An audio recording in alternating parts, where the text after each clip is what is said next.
The scent of yeast and warm butter wraps around me like my grandmother's embrace as I knead fresh dough on the weathered kitchen counter. Through the window, morning light catches dust motes dancing above my pottery wheel, where a half-finished vase sits waiting. My hands are rough with dried clay, and I wouldn't have it any other way. This kitchen, this house, it's more than walls and windows. Every corner holds a memory. The nick in the doorframe marking my height at 12, the window seat where Gran taught me to sketch, the creaky third stair that always gave me away when sneaking down for midnight snacks. She left it all to me, her autistic soul sister, as she called me. My phone buzzes. Mom's name flashes on the screen, and I hesitate before answering. "Cameron, have you heard the news?" Her voice trembles with excitement. "Your sister's pregnant." The dough deflates under my fingers. "Oh, that's wonderful." "Brad's family is thrilled. Elena's already planning the nursery." Mom pauses. "You know, Paige was saying how perfect your house would be for a growing family." Of course she was. "Mom, I live here. I work here. My studio, sweetheart, it's just all that mess, all those raw materials everywhere, and you're alone. Paige and Brad need the space for the baby." I grip the phone tighter. "Need? They have a 3-bedroom condo downtown." "But it's not a proper family home. Not like yours." The guilt trip drips from her voice like honey. "Your sister deserves this, Cameron. She's starting a real family." Because my life, my art, my independence isn't real enough. The texts start that afternoon. Paige: "Just think how perfect it would be. The nursery could go in your studio space. It has the best light." Then Mom again. "Family has to come first, sweetie."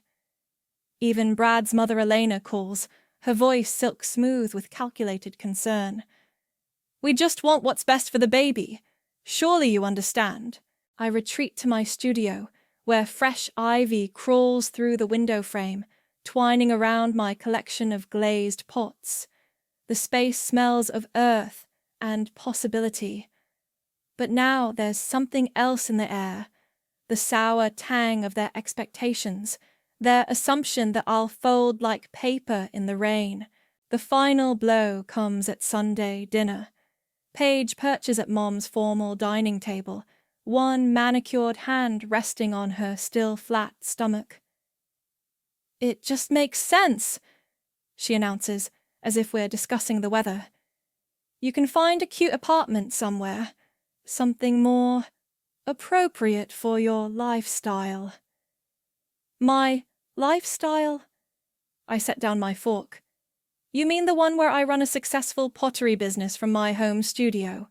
"Oh, come on." Paige rolls her eyes. "Playing with clay isn't exactly a career. Besides, this is about family, about the next generation."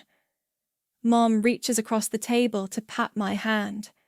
"Think about what Gran would want. She always loved children." The words hit like a slap. Gran loved children, yes, but she also loved art. She's the one who bought me my first pottery wheel, who encouraged me to make something beautiful every day. Now they're using her memory as a weapon. That night, I stand in Gran's, my kitchen, touching the walls that have sheltered 3 generations of our family. The moonlight streams through the stained glass window she installed herself, casting colored shadows across my workspace. My latest commission sits nearby, a set of hand-thrown dinner plates for a local restaurant. My phone lights up again. Paige. "Just think about it. You're not getting any younger, and it's not like you're seeing anyone. At least this way, the house stays in the family." I look at my clay-stained hands, at the life I've built here. Then I look at my sister's message again, at the casual cruelty wrapped in concern. Something shifts inside me, like a pot cracking in the kiln, irreparable, but with edges sharp enough to cut. They want what's best for the family? Fine. But they're about to learn that I'm not the soft clay they think I am. I'm the potter, and it's time to start shaping things my way. The doorbell chimes as I'm glazing a commissioned piece. Through the window, I spot Mom's SUV, trunk open, cardboard boxes visible. My stomach drops. I found these in the attic, she announces, hefting a box labeled Baby Clothes, Page in faded marker. Thought they should be here, ready for the nursery. I don't move to help as she makes 3 more trips, stacking boxes in my entryway like some kind of cardboard barricade. Family photos peek through torn corners, me and Paige in matching dresses, Gran teaching us to bake cookies. The last box lands with a thud that feels deliberate.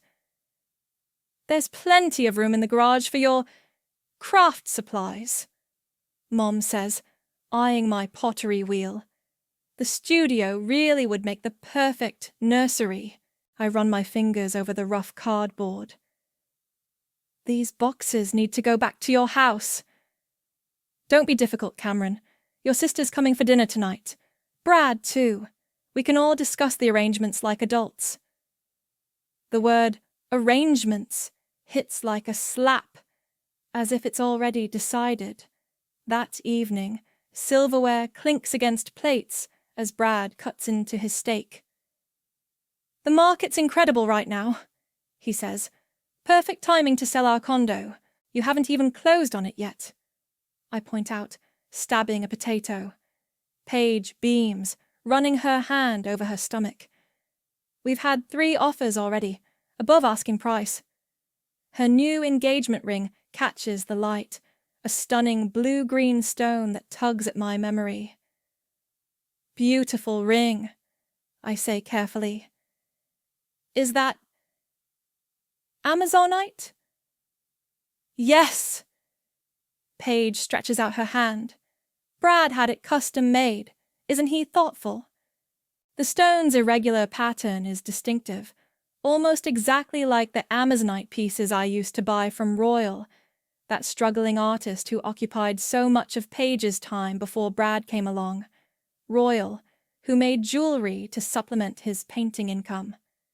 Very thoughtful, I murmur, filing away this detail.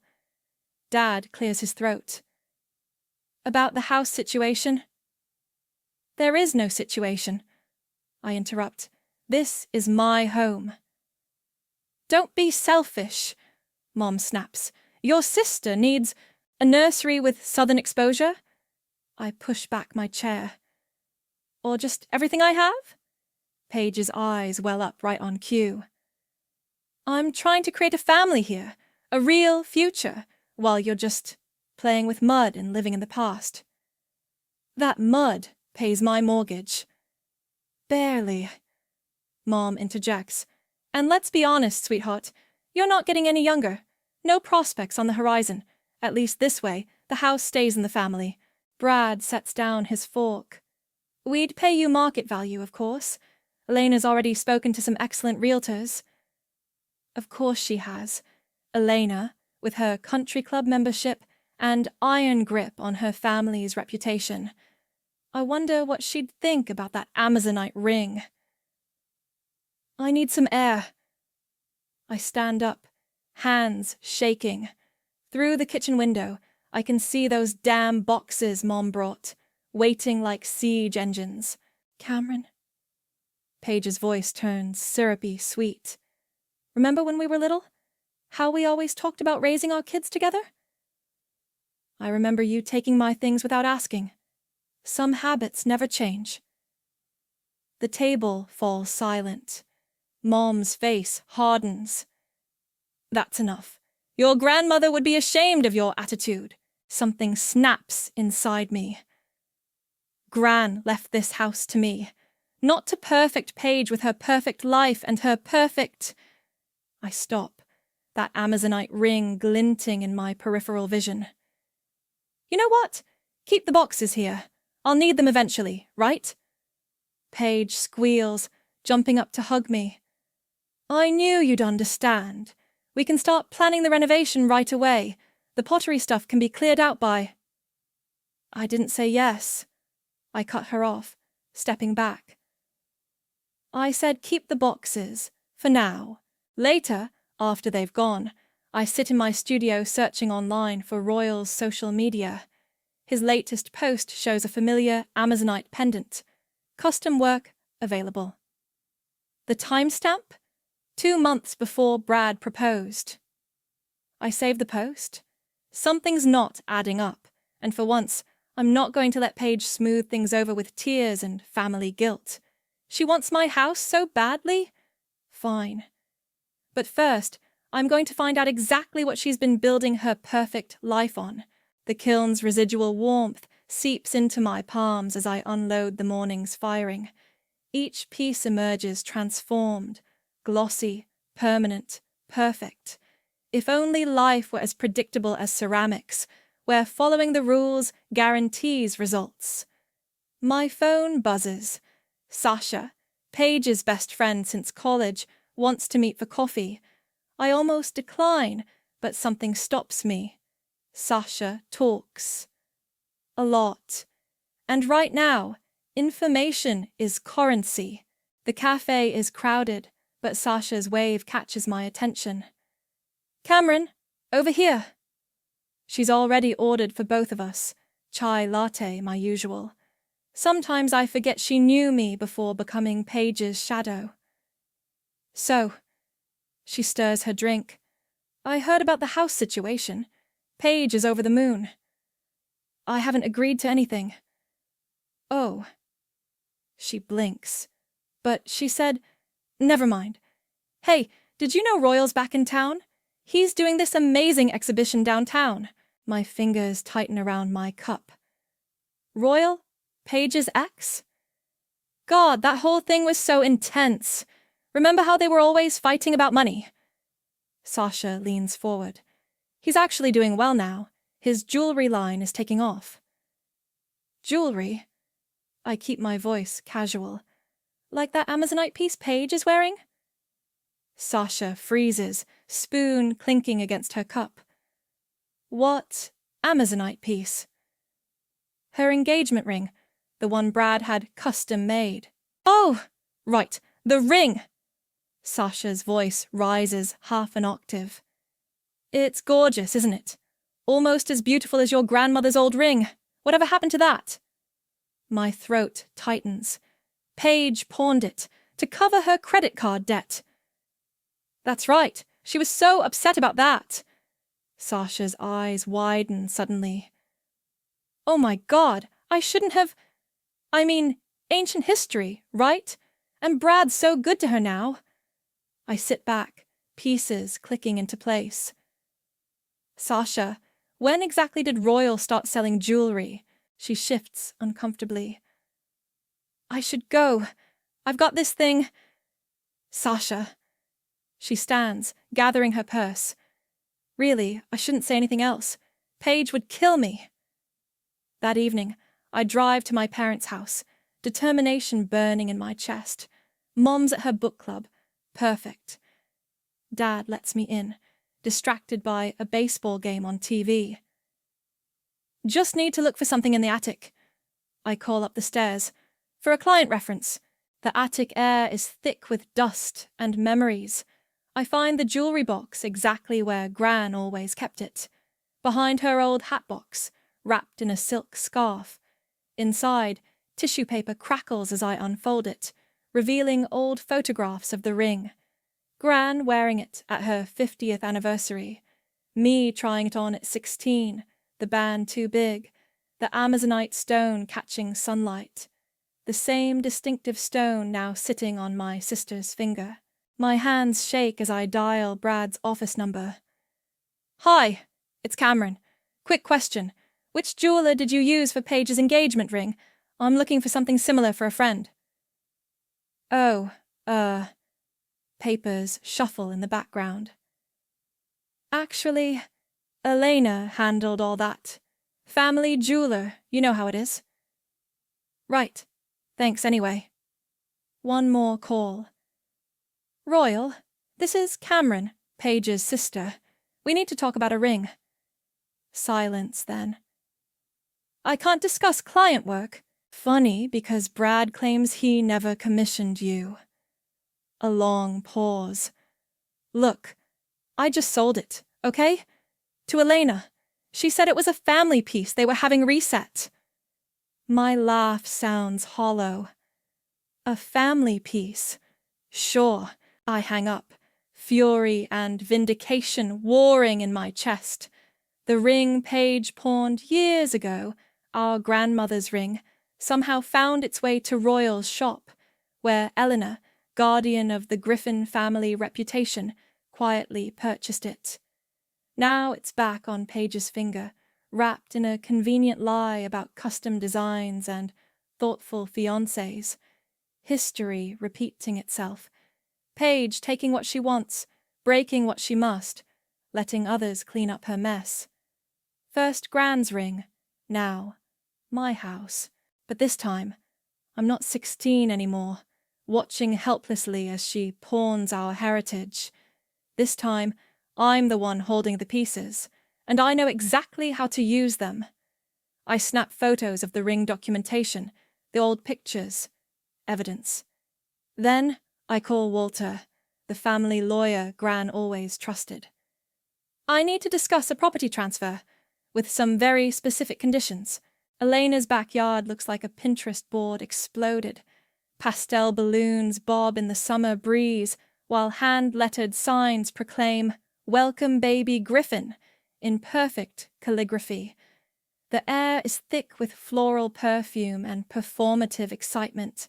I adjust my gift, a handmade ceramic piggy bank, and paste on a smile as Paige holds court from a flower-draped chair. Her baby bump is prominent now, draped in designer maternity wear. That Amazonite ring catches the light as she gestures, telling some story about Brad's perfect reaction to the pregnancy news. "Cameron!" Sasha intercepts me, already tipsy on champagne. "Thank God you're here. I'm dying from all this perfection. Wouldn't want to miss it." I set my gift on the overflowing table. "How's our Mother of Honor holding up?" "Oh, you know Paige, living her best life." Sasha lowers her voice. "Though between us, the morning sickness has been brutal. She was still getting sick last week." I frown.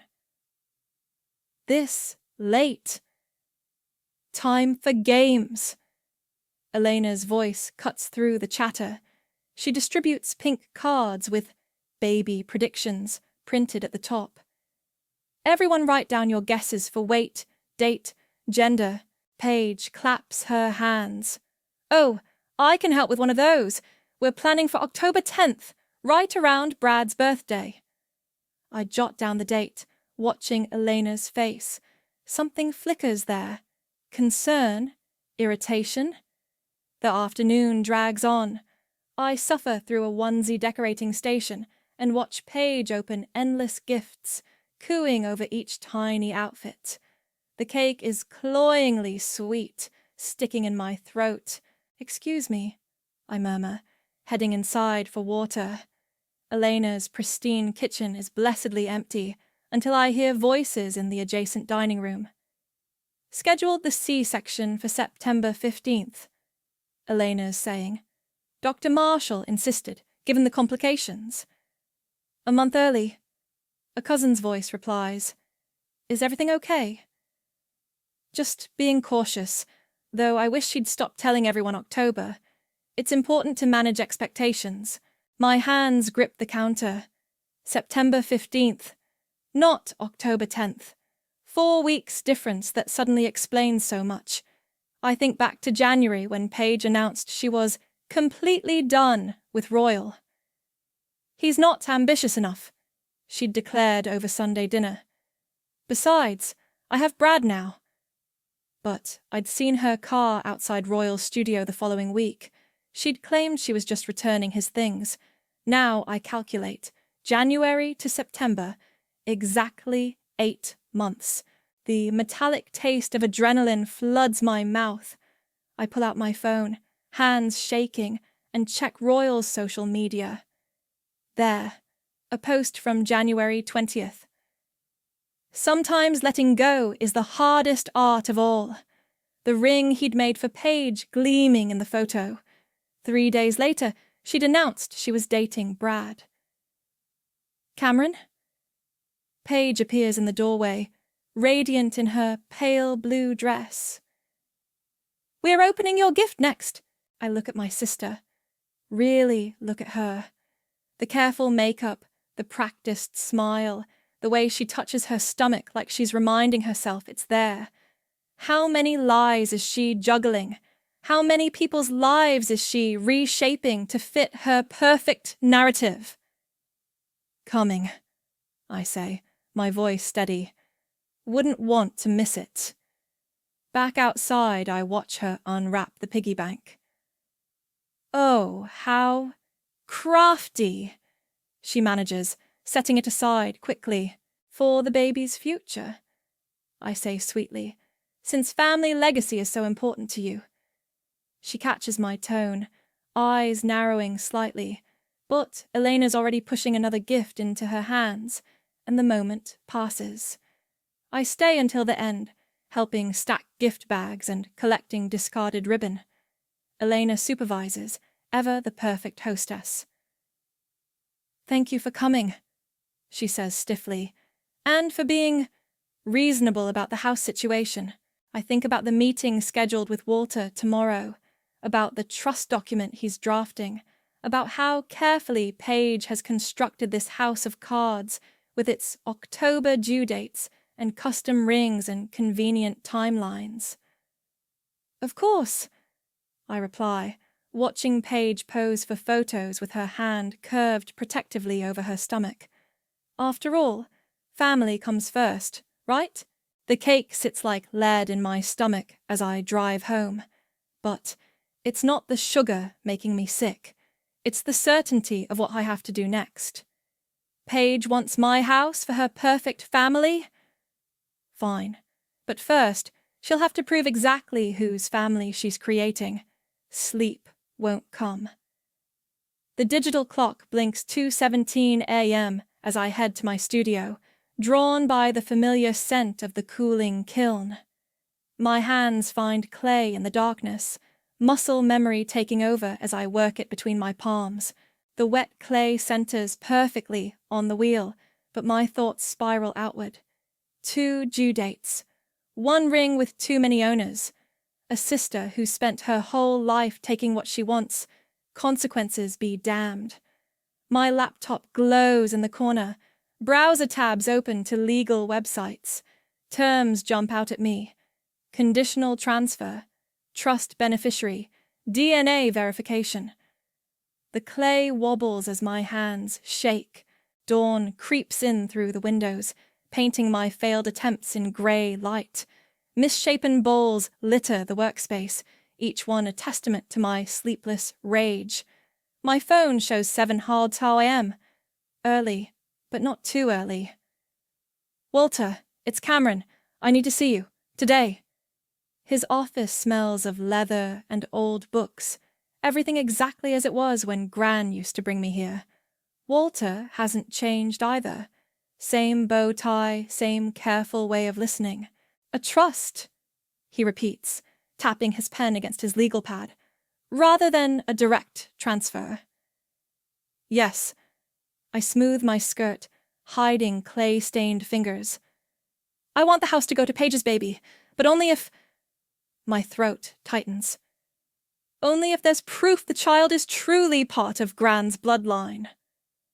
Walter's eyebrows rise slightly. You're requesting DNA verification. To confirm direct biological descent from my grandmother, through Paige. Not through Brad. No. The word hangs between us. Walter removes his glasses, polishing them slowly. I see. And you have concerns about this lineage? I place my phone on his desk, open to the screenshots I've collected.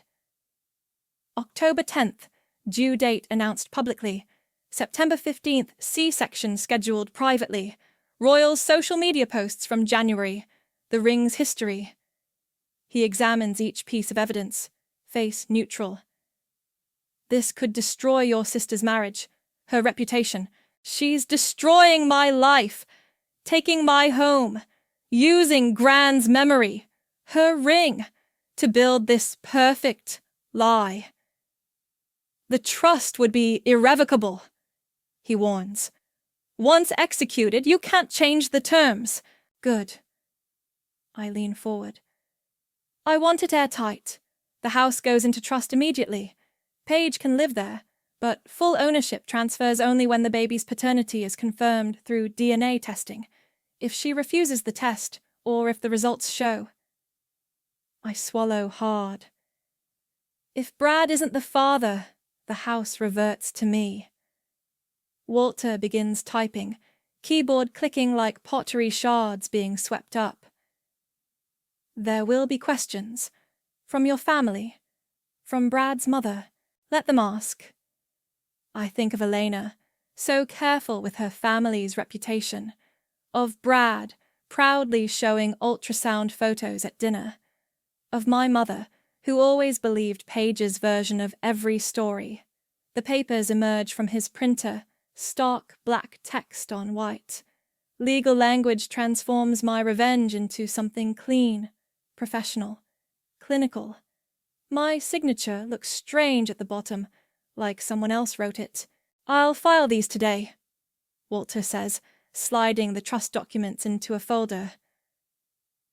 But, Cameron, are you sure? This bell can't be unrung. I think of Gran in her kitchen, teaching me to shape clay with patient hands. How she'd say you can't rush the firing. Try to open the kiln too soon, and everything shatters. Paige rushed this, I say quietly. She's the one who can't wait for the right timing, for the right man, for her own house. I stand up, shoulders straight. I'm just making sure everything comes out in the proper order. Walking home, I pass a baby boutique. Through the window, I see a mobile of delicate ceramic stars, the kind of thing I could make, will make, for the baby regardless of what happens, because that child, whatever its parentage, will be my blood. My phone buzzes. Paige. Elena found the perfect nursery furniture. When can we start clearing out your studio? I don't reply. Instead, I return to my wheel, where the failed attempts from last night have dried enough to reclaim. I break them down, soak them, work them back into smooth clay. Sometimes destruction is necessary for recreation. Sometimes you have to break something completely to build it right. The trust papers sit in Walter's office now, a kiln of their own kind, slowly bringing truth to the surface. All I have to do is wait for everything to finish firing. The restaurant's private room sparkles with morning sun and expectations. Mom insisted on brunch. To celebrate your generosity, sweetheart. As if giving up my home deserves mimosas and eggs Benedict. Paige holds court at the head of the table, her designer maternity dress emphasizing her bump. Brad beams beside her, while Elena surveys the scene like a general reviewing troops. The manila envelope in my purse feels like it's burning through the leather. A toast! Mom raises her champagne flute. To family, to new beginnings, and to Cameron for her incredible sacrifice. I lift my orange juice, watching condensation drip down the glass. Sacrifice. Such a pretty word for surrender. I just can't wait to start decorating. Paige gushes.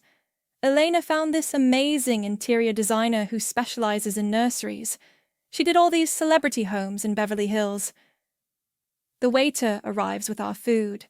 I push my eggs around the plate, stomach churning as I wait for the right moment.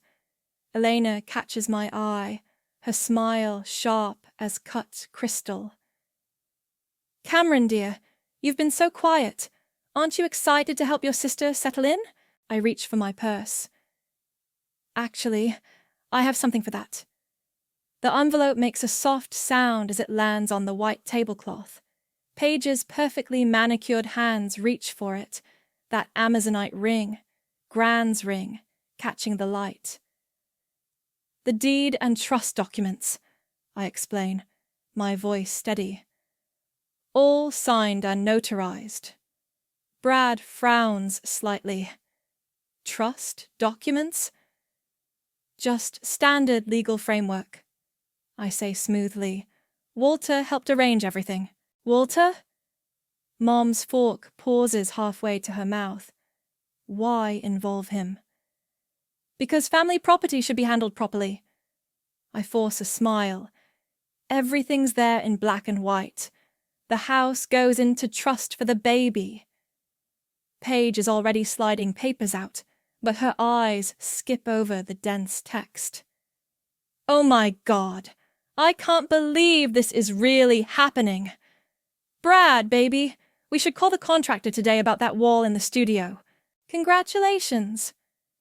The word tastes like metal in my mouth. I'll be out by the end of the month.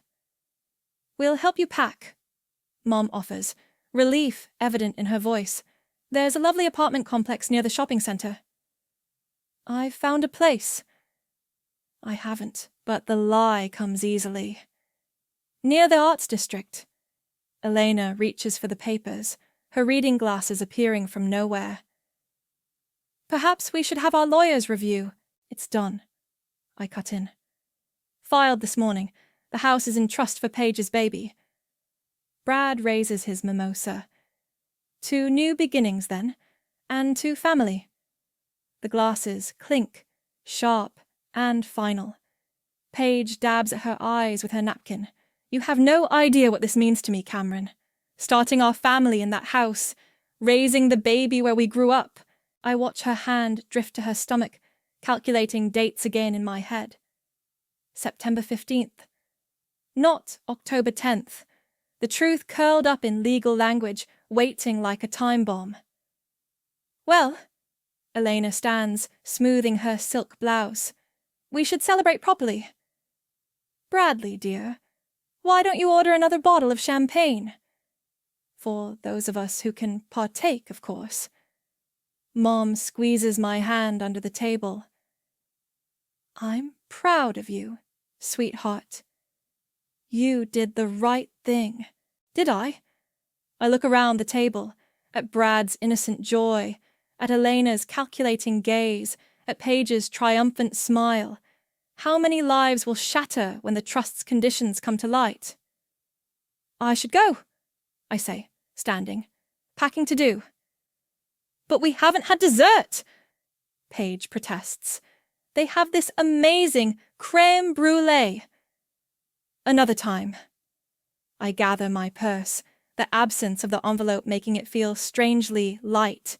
Outside, the summer air hits like a wall. I lean against my car, breathing deeply. Through the restaurant's window I can see them.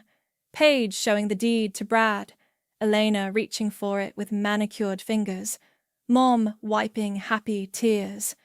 A perfect family tableau. My phone buzzes, Walter confirming the trust filing is complete. No going back now.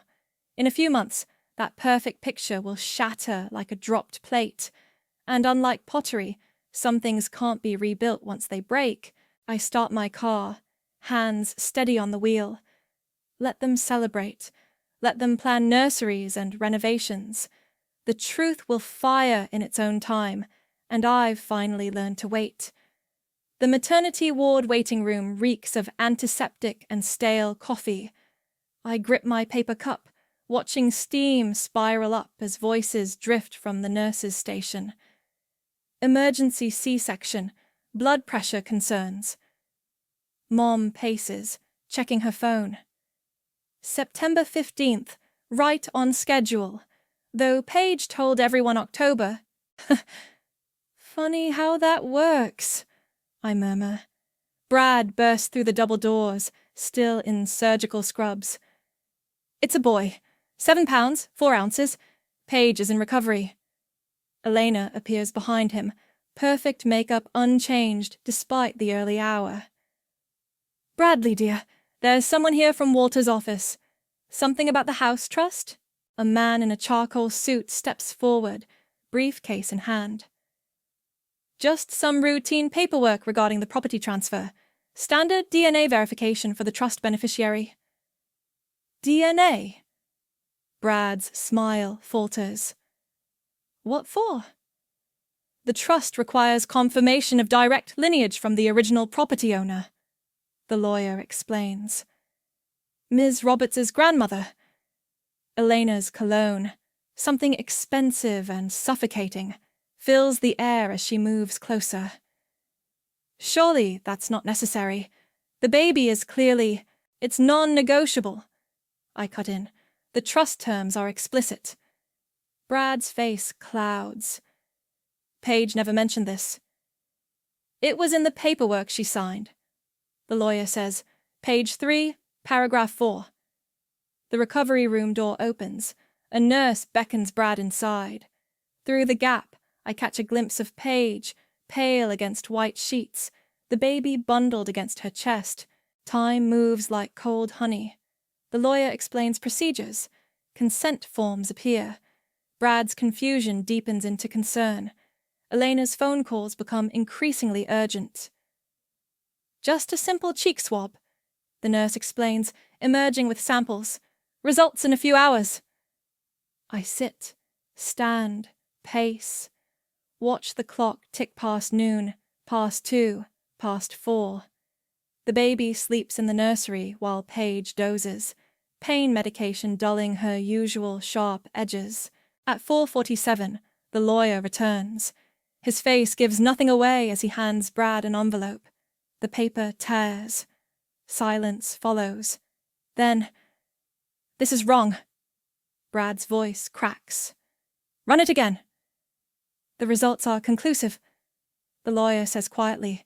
"The child's DNA shows no paternal match to you, Mr. Griffin. However, there is a clear maternal line to the Roberts family, qualifying him as a trust beneficiary." Brad stands so quickly his chair topples. "No paternal match? That's impossible. Paige wouldn't..." Elena snatches the results, her composure cracking. "There must be some mistake. My son is the father. The baby has his nose, I need to see my wife." Brad's face has gone grey. He pushes through the door, Eleanor trailing behind. Paige's scream hits like breaking glass. "What do you mean?" "DNA test." I follow the sound. Paige is trying to sit up, IV lines tangling. "Brad, baby, don't be ridiculous. Of course he's yours. Look at him." "When?" Brad's voice is deadly quiet. "Royal? It was Royal, wasn't it?" Paige's fingers clutch the sheet, nails leaving crescent marks in starched cotton. I can explain. "The ring?" Brad laughs, hollow. "That's why Mom found it in some family jeweler's shop, right? Because he had it. Because you were still seeing him in January." "Bradley," Elena starts, but he cuts her off. "Did you know?" He rounds on his mother. "Is that why you insisted on the September date? To make the timing work?" Elena's silence is answer enough. "I did it for us." Paige's voice rises, hysteria edging in. "You weren't ready to commit, and I needed... You needed my name, my money, my house." Brad backs away. "Well, congratulations. The house is yours, or your son's anyway. The rest? We'll let the lawyers sort it out." He's gone before Paige's sob fully forms. Elena follows, her heels clicking a retreat down the hallway. The baby starts crying. Paige crumples, mascara tracking down her cheeks. "Cameron, please, you have to help me fix this. You have to..." "Like you helped me." I step closer, finally letting the rage surface. "Like you fixed things by taking Gran's ring, by stealing my house?" "I'm your sister," And that baby is my nephew. He'll have the house, just like the trust promises. But you? I turned toward the door. You get to live with your choices, just like I had to live with mine. Behind me, Paige's sobs mix with the baby's cries. The sound follows me down the hall, past the empty waiting room, into the elevator, where antiseptic can't quite mask the scent of consequences finally coming due. Autumn sunlight streams through my studio windows, catching dust motes and highlighting the ivy that's crept back across the windowsill. Nature doesn't waste time reclaiming its territory. Neither do I. My wheel spins, the clay centering perfectly under my hands. No more trembling, no more rage-twisted vessels. Just the smooth rise of earth becoming art, the way Gran taught me. The headlines have finally died down. Local socialite's divorce scandal lasted longer than I expected, probably because Eleanor's damage control only made things worse. She'd tried to blame Royal, claim harassment, until he produced texts and emails spanning months, years. My phone buzzes. Mom, again. I let it go to voicemail. She's still trying to fix things, as if this is just another childhood spat over borrowed clothes or stolen boyfriends. The ring sits on my work table, where Paige left it, along with her keys and a note. You won. Are you happy now? The Amazonite stone is chipped, the setting tarnished.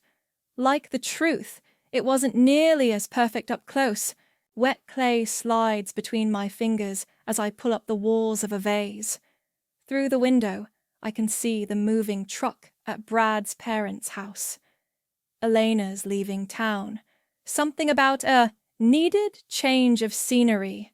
Really, it's because her carefully curated social circle has crumbled. Turns out people don't like being lied to for months about due dates and DNA. The last time I saw Paige, she was living in a studio apartment across town, the babies crying, echoing off bare walls. Royal visits on weekends, trying to build something real from the wreckage. Brad's lawyers made sure she got nothing else. Amazing how fast perfect husband turned to ruthless adversary once the truth came out. You destroyed my life, she'd said, bouncing the fussy baby. My marriage, my future. No, I'd corrected her. You did that, one lie at a time. The vase takes shape under my hands, strong and balanced. Unlike the ones I made during those sleepless nights before the trust revelation, this one knows exactly what it wants to be. A shadow falls across my workspace. Mom stands in the doorway, uninvited but determined. She's your sister, Cameron. She made a mistake. A mistake is forgetting to return a borrowed sweater. I don't look up from my work. She tried to take my home, used Gran's ring to build a lie, trapped a man into marriage. She's suffering. Good. The word comes out hard as fired clay. Actions have consequences. Isn't that what you always taught us? Mom's silence fills the studio.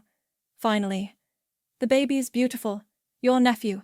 He has Gran's eyes. He'll have this house someday. I smooth the vase's rim. When he's old enough to understand what it means, what it cost.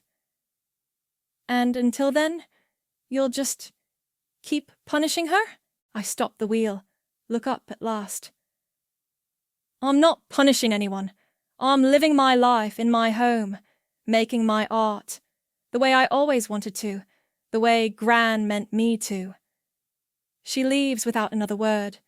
Through the window, I watch her car pull away, then turn back to my work. The vase needs handles, something organic, like ivy stems. Later, as sunset paints the studio gold, I pick up the ring.